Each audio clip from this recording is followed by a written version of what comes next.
Hello everyone, myself Dr. Rajiv Gupta.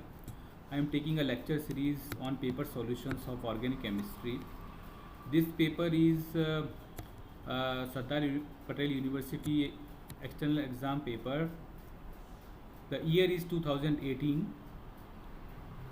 This paper solution is the part 1.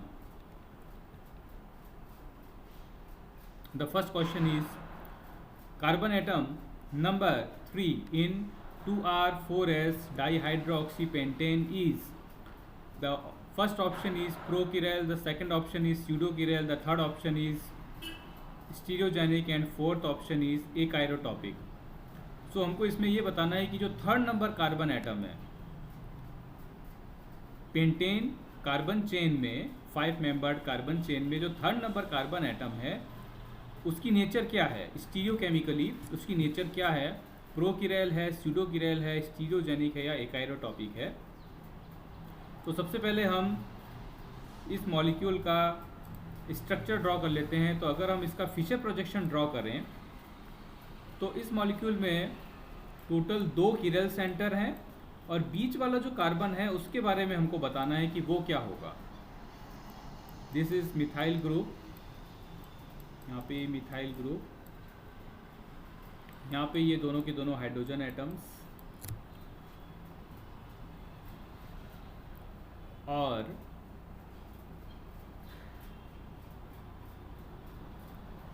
To R and 4S dihydroxy यानी alcohol group, hydroxyl group जो second number carbon atom है उस पर इस side present होगा। Okay, OH नंबर अगर हम करें तो 1 नंबर 2 3 एंड 4, तो इसका जो कॉन्फ़िगरेशन आएगा वो आएगा R।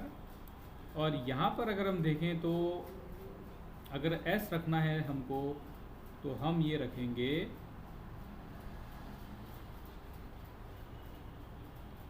A side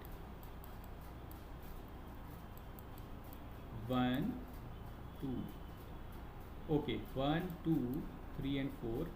This is clockwise movement but reverse our answer because hydrogen is present at horizontal line. तो this is S. तो इस मॉलिक्यूल में हमको देखना है कि ये जो कार्बन एटम है सेंटर वाला that is carbon number 3, 1 2 3 4 and 5. This carbon number 3 is prochiral, pseudochiral, stereogenic और एकाइरोटॉपिक। तो देखिए स्टीरियोजेनिक कौन सा होता है जिसमें हम कोई भी 2 ग्रुप्स की अगर पोजीशन इंटरचेंज करें तो एक नया स्टीरियो आइसोमर बने। लेकिन इस कार्बन एटम से जुड़े हुए दोनों के दोनों हाइड्रोजन एटम्स कैसे हैं, सेम हैं, तो स्टीरियोजेनिक ये नहीं हो सकता। ओके, उसके बाद में अगर हम प्रोकिरल देखें तो ये प्रोकिरल भी नहीं हो सकता। प्रोकिरल सेंटर कौन सा सेंटर है जो जिस पर अगर हम 2 सिमिलर सब्स्टिट्यूएंट्स में से किसी एक को अगर रिप्लेस कर दें तो हमको किरल सेंटर मिल जाए। लेकिन यहाँ पर देखिए ये दोनों ग्रुप्स तो सेम हैं, these both groups are same. तो अगर आप इनमें किसी को भी, दोनों हाइड्रोजन्स में से किसी भी को भी सब्स्टिट्यूट करोगे किसी नए ग्रुप से तो ये किरल सेंटर में कन्वर्ट नहीं होगा। तो ये यहाँ पर प्रो किरल सेंटर भी नहीं है। ओके, नाउ अगर हम देखें एकाइरोटॉपिक तो एकाइरोटॉपिक भी ये नहीं होगा। क्यों? क्योंकि देखिए अगर हम एकाइरोटॉपिक से ज़्यादा बेटर ऑप्शन यहाँ पर होगा कि हम इसको स्यूडोकिरल सेंटर बोलें। फर्स्ट है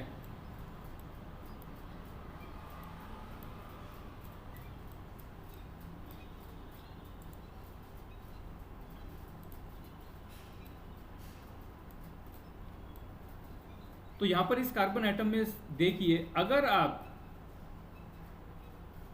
ये हाइड्रोजन एटम्स में से किसी भी एक हाइड्रोजन एटम को किसी भी अन्य ग्रुप से रिप्लेस कर दे, जैसे chloro group, bromo group, methyl, anything, किसी भी अन्य ग्रुप से आप अगर रिप्लेस करोगे तो ये वाला जो कार्बन होगा वो स्यूडोकिरल कार्बन बन जाएगा।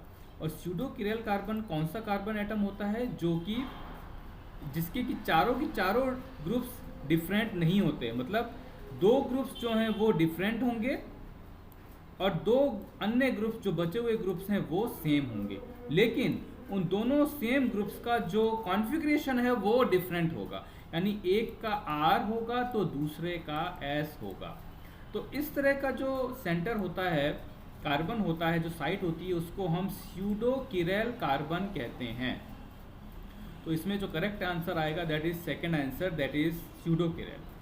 Now next question, methylene hydrogens in cis 1,2 dibromocyclopropane are.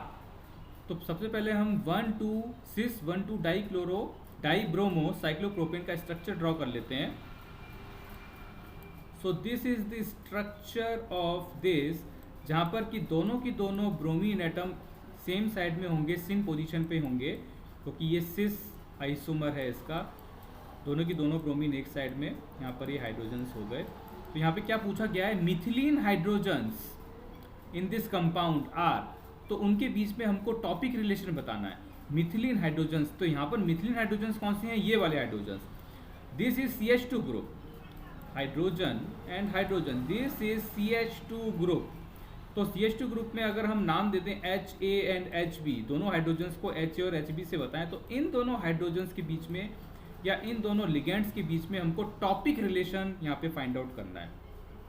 तो टॉपिक रिलेशन फाइंड आउट करने के लिए हमको यहाँ पर सिमेट्रिक क्राइटेरिया आना चाहिए कि पहले हम C2 axis of symmetry apply करके देखते हैं। अगर C2 axis of symmetry apply हो जाता है तो HA और HB जो है वो होमोटॉपिक होते हैं। अगर अप्लाई नहीं होता है तो ये हेटेरोटॉपिक होते हैं।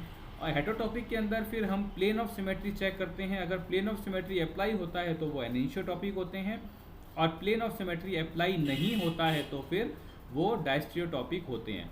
तो सबसे पहले हम टॉपिक रिलेशन ही देख लेते हैं। तो सपोज कीजिए अगर आप यहाँ से 180 डिग्री रोटेशन करते हो C2 axis of symmetry check करने के लिए, तो HA HB की जगह आ जाएगा, HB HA की जगह चला जाएगा, लेकिन ये दोनों के दोनों ब्रोमीन जो कि नीचे की तरफ हैं वो ऊपर आ जाएंगे, मतलब मॉलिक्यूल आपको डिफरेंट दिखाई देगा। Means C2 axis of symmetry apply नहीं होगा, तो ये हेटेरोटॉपिक होंगे। अब हेटेरोटॉपिक के अंदर भी हमको एनिसोटॉपिक या डायस्टेरियोटॉपिक चेक करना है, तो हम प्लेन ऑफ सिमेट्री अप्लाई कर सकते हैं। प्लेन ऑफ सिमेट्री वो वाला अप्लाई करेंगे जिसमें दोनों की दोनों हाइड्रोजन एटम्स HA और HB एक दूसरे की मिरर इमेज बने। तो ये तो मिरर इमेज बन रहे हैं, और हम कौन सा प्लेन अप्लाई कर रहे हैं यहाँ पे, molecular plane, the plane in which the cyclopropane ring situated. लेकिन यहाँ पर ब्रोमीन जो है वो नीचे की साइड है, और ऊपर की तरफ इसमें क्या है, दो हाइड्रोजन एटम्स, यानी कि ये मिरर इमेज नहीं बनेंगे। तो ये कैसे होंगे, diastereotopic. So these both methylene hydrogens in this cis 1,2 dibromocyclopropane are diastereotopic. Okay, अब इसमें एक चीज़ और चेक करनी है। तो हमारे ऑप्शन 1 और 4 दोनों हो सकते हैं, जिसमें ऑप्शन 1 में भी डायस्टेरियोटॉपिक दिया है, ऑप्शन 4 में भी डायस्टेरियोटॉपिक है। तो ये दोनों ऑप्शंस यहाँ करेक्ट हो सकते हैं। तो अब हमको दूसरी चीज़ चेक करनी है, दैट इज काइरोटॉपिक और एकाइरोटॉपिक। काइरोटॉपिक मीन्स अगर हम HA और HB में से किसी भी एक हाइड्रोजन एटम को किसी दूसरे, किसी नए सब्स्टिट्यूएंट से सब्स्टिट्यूट कर दें, तो ये कार्बन एटम किरेल सेंटर में कन्वर्ट होगा या नहीं। अगर ये किरेल सेंटर में कन्वर्ट हो जाएगा तो ये काइरोटॉपिक कहलाएगा, और अगर ये किरेल सेंटर में कन्वर्ट नहीं होगा तो ये एकाइरोटॉपिक कहलाएगा। तो मैं अगेन इसकी स्ट्रक्चर ड्रॉ कर देता हूँ। Bromine atom, bromine, now this hydrogen, और इस ऊपर वाले हाइड्रोजन की जगह सपोज मैं क्लोरीन एटम जोड़ देता हूँ। ओके, अब आपको देखना है कि ये जो कार्बन एटम पहले एक किरेल था वो अब किरेल कार्बन में कन्वर्ट हुआ या नहीं। तो किरेल कार्बन क्या होता है, एक ऐसा टेट्राहेड्रल कार्बन, एक ऐसा sp3 हाइब्रिड कार्बन जिसके चारों ग्रुप्स डिफरेंट हों। तो देखिए इससे जुड़े हुए जो चारों ग्रुप्स हैं वो कौन कौन से हैं, क्लोरीन, हाइड्रोजन। अब आप इस तरफ जाएंगे तो क्या मिलेगा आपको, CHBr। इस तरफ जाएंगे तो क्या मिलेगा आपको, CHBr। मीन्स दोनों की दोनों तरफ जो ग्रुप्स हैं, दोनों की तरफ इसका एनवायरनमेंट है वो सेम है। मतलब ये वाला कार्बन कैसा कार्बन होगा, एक आयरोटॉपिक, मतलब ये एक किरेल कार्बन है। तो ये कार्बन एक्चुअल में, ये वाला कार्बन यहाँ पे क्या हो जाएगा, एक आयरोटॉपिक, बिकॉज ये किरेल सेंटर में कन्वर्ट नहीं हो सकता अगर हम किसी एक हाइड्रोजन को यहाँ से रिप्लेस करते हैं। तो करेक्ट आंसर क्या हो जाएगा, achirotopic and diastereotopic. Now next question, What is ipso substitution? List the factors responsible for it. तो इस इप्सो सब्स्टिट्यूशन क्या होगा और कौन कौन से फैक्टर्स हैं जो इसको प्रभावित कर सकते हैं, जो इसके लिए रेस्पॉन्सिबल हो सकते हैं. तो इस इप्सो सब्स्टिट्यूशन जनरली हमको एरोमेटिक कंपाउंड्स में देखने को मिलता है. एरोमेटिक कंपाउंड्स में या एरोमेटिक रिंग में अगर ऑलरेडी कोई सब्स्टिट्यूएंट प्रेजेंट है, यानी कोई मोनो सब्स्टिट्यूटेड एरोमेटिक कंपाउंड है, जैसे हम कोई भी एग्जांपल ले सकते हैं, यानी बेंजीन रिंग पर कोई एक सब्स्टिट्यूएंट प्रेजेंट है, that is mono substituted benzene. तो उस केस में टोटल हमारे पास 4 टाइप की पोजीशंस आती हैं.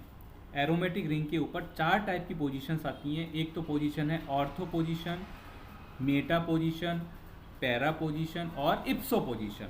अब इप्सो position is that position where that substituent is directly attached to that carbon atom. That carbon atom is called our ipso position. अगर ipso position पर कोई इलेक्ट्रोफाइल या न्यूक्लियोफाइल आकर अटैक करता है और वहाँ पर सब्स्टिट्यूशन रिएक्शन देता है तो हम उसको इप्सो सब्स्टिट्यूशन कहते हैं. तो इसका सबसे बेस्ट एग्जांपल है एराइल सीलेन्स, यानी बेंजीन रिंग के ऊपर सीलेन ग्रुप अगर अटैच्ड है तो इस तरह के जो कंपाउंड्स हैं वो यहाँ पर इप्सो सब्स्टिट्यूशन देते हैं, जहाँ पे सीलेन ग्रुप किसी अदर इलेक्ट्रोफाइल से यहाँ पर रिप्लेस हो जाता है या सब्स्टिट्यूट हो जाता है. So these aryl silanes undergo ipso substitution with electrophiles. The mechanism is the same type. Mechanism exactly same type का होगा जैसे हम किसी भी कोई भी normal aromatic electrophilic substitution reaction देखते हैं, कोई भी हम सिंपल फ्रीडल क्राफ्ट रिएक्शन देखते हैं, बिल्कुल वैसा ही रिएक्शन होगा. तो फ्रीडल क्राफ्ट रिएक्शन जैसी ही कंडीशंस इसमें अप्लाई होंगी. ओके, अब इसमें ortho meta para positions available हैं. ओके, लेकिन यहाँ पर सब्स्टिट्यूशन कहाँ पर होगा? इप्सो पोजीशन पर.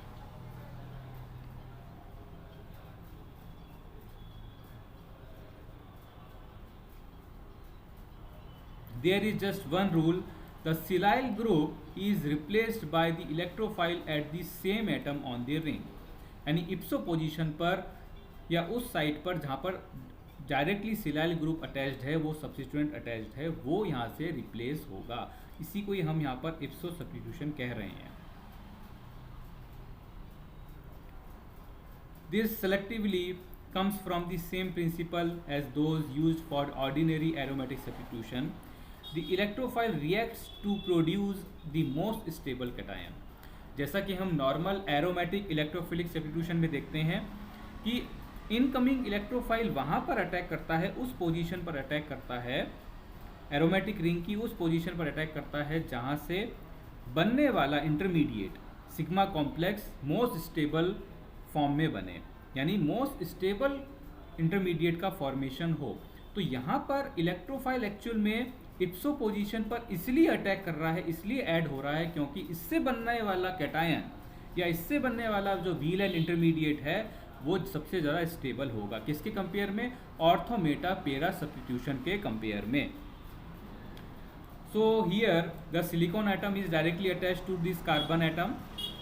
After that when addition takes place, after that cleavage of this weakened carbon silicon bond takes place and the nucleophile captures this silyl group and ipso product forms. तो ये कैसे हो रहा है हम इसको इस रिएक्शन से बता सकते हैं. सबसे पहले हमने एक कंपाउंड ले लिया, this is phenyl, this is aryl silane, trimethyl silane, aryl trimethyl silane और फिनाइल ट्राइमिथाइल सीलेन. सबसे पहले इलेक्ट्रोफाइल का यहाँ पर अटैक होगा. कौन सी पोजीशन पर अटैक करवा रहे हैं हम? इप्सो पोजीशन पे. जब इप्सो पोजीशन पर आप अटैक करवाओगे तो इस तरह का इंटरमीडिएट बन गया जिसको हम सिग्मा कॉम्प्लेक्स बोलते हैं. ये जो सिग्मा कॉम्प्लेक्स है वो इस तरह से स्टेबलाइज होगा. देखिए, this is stabilized by beta silicon. देखिए ये जो पोजीशन है, अगर हम ट्राइमिथाइल सिलेन ग्रुप के कंपैरिजन में देखें तो this is the ortho position. Okay, this is ortho position, this is meta and this is para position. तो ऑर्थो पोजीशन के ऊपर क्या आया है? Positive charge. Okay, positive charge का मतलब यहाँ पर वैकेंट पी ऑर्बिटल है. Okay, vacant p orbital, that P orbital is just perpendicular to the plane of the benzene ring. Perpendicular to this planar system. तो ये जो वैकेंट p ऑर्बिटल है ये पूरी तरह से अलाइंड है सिलिकॉन कार्बन सिग्मा ऑर्बिटल के साथ में। Okay, silicon carbon field sigma orbital के साथ में पूरी तरह से अलाइंड है। तो ये जो वैकेंट p ऑर्बिटल है ये कुछ इलेक्ट्रॉन डेंसिटी प्राप्त करता है इस सिग्मा ऑर्बिटल से। ओके, सिग्मा बॉन्डिंग ऑर्बिटल से ये कुछ इलेक्ट्रॉन डेंसिटी यहाँ पे प्राप्त करता है और जिससे ये एक बहुत ही स्टेबल, एक कार्बोकैटायन को एक बहुत अच्छी स्टेबिलिटी मिल जाती है। तो ये यहाँ पर इप्सो सब्स्टिट्यूशन के दौरान यहाँ पर एक हमको ज़्यादा स्टेबल कार्बोकैटायन मिलता है, इसीलिए यहाँ पर इप्सो सब्स्टिट्यूशन जो है वो प्रिफर्ड होता है ऑर्थो मेटा पेरा की अपेक्षा। ओके, तो इस इलेक्ट्रॉन डेंसिटी ट्रांसफ़र के कारण यहाँ पर ये पॉजिटिव चार्ज जो है वो कुछ इसकी क्वांटिटी में कमी आएगी, ये डीलोकलाइज होगा और यहाँ पर थोड़ा सा ये ज़्यादा स्टेबिलिटी प्राप्त करेगा। उसके बाद में देखिए, जब यहाँ पर electron density silicon carbon sigma orbital से इस वैकेंट p ऑर्बिटल में ट्रांसफ़र होगी तो ऑब्वियसली कार्बन सिलिकॉन जो सिंगल बॉन्ड है, सिग्मा बॉन्ड है, वो थोड़ा सा वीक हो जाएगा। और वीक होने के बाद में ऑलरेडी हमारे रिएक्शन मिक्सचर में और सॉल्यूशन में कोई न्यूक्लियोफाइल प्रेजेंट है, वो न्यूक्लियोफाइल इस SiMe3 जो ट्राई मिथाइल सिलेन ग्रुप है इसको यहाँ से हटा देगा, यहाँ से कैप्चर करके बाहर निकाल देगा और ये पूरी की पूरी जो सिग्मा ऑर्बिटल इलेक्ट्रॉन डेंसिटी है वापस से पाई इलेक्ट्रॉन डेंसिटी में कन्वर्ट हो जाएगा, पाई इलेक्ट्रॉन्स में शिफ्ट हो जाएगा, कन्वर्ट हो जाएगा और हमको यहाँ पर फाइनली इप्सो सब्स्टिट्यूटेड प्रोडक्ट प्राप्त होगा। तो फाइनली जो फैक्टर्स हैं जो इसके लिए रेस्पॉन्सिबल हैं, सबसे पहला क्या होगा, the stability of silane group, यानी सिलेन ग्रुप की प्रेजेंस के कारण हमें जो स्टेबिलिटी मिल रही है इंटरमीडिएट में, वो इसका एक फैक्टर है। दूसरा फैक्टर होगा the crowding in benzene ring system hindering the position on ring for electrophilic attack. अगर इस सिलेन ग्रुप के अलावा अगर दूसरी जो ऑर्थो मेटा पैरा पोजीशंस हैं उस पर अगर क्राउडिंग है बेंजीन रिंग में और पोजीशन जो है वो हिंडर्ड हैं, तो फिर electrophilic attack ortho meta para position पर नहीं होगा, वो प्रिफरली इप्सो पोजीशन पर ही होगा।